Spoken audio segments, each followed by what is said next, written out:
In Parsha Yitro, we get some of the most famous words in the entire Bible, the Ten Commandments. We see them everywhere. Plaques of them are all over synagogues and churches and other sorts of buildings. The Torah contains the Ten Commandments twice, once here in Exodus and a second time later in Deuteronomy chapter 5. Rabbi, can you tell us a little bit more about some of the differences between them? Yes, sure. The Ten Commandments written twice for a reason. First reason is to emphasize certain commandment. Tell like people, which one? like you shall not covet, you shall not steal. But there are a lot of differences between the first set and the second set. For example, the second set have the 10th commandment, thou shalt not covet, and the list comes first with a car in our language, ox in those languages, while the second part speaks about wife and then goes to material things. The reason for that is because Moses went through the experience in the desert and he realized what really may destroy families.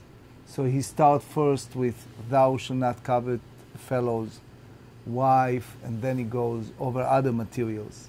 So the set of the commandments, it's written twice to emphasize not just the 10 commandments, but emphasize certain commandments, and the order change here and there. So as Moshe goes through the desert, he comes to realize that family is more important. Family is important, but much more.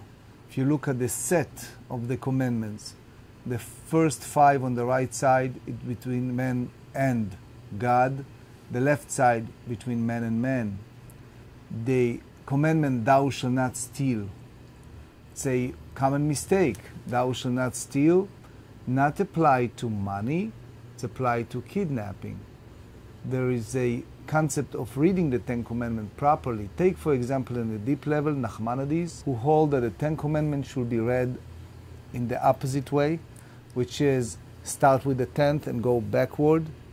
And he holds that Why? because when a person coveting something that belongs to someone else, it will lead to bring a false witnesses to the court, it will lead to stealing, it will lead to do other terrible violation of even killing, disrespectful to Shabbat, to parents, and go to God. So in a sense, it will start with things that the person wished to have, while it's really not something that was designated for him or her.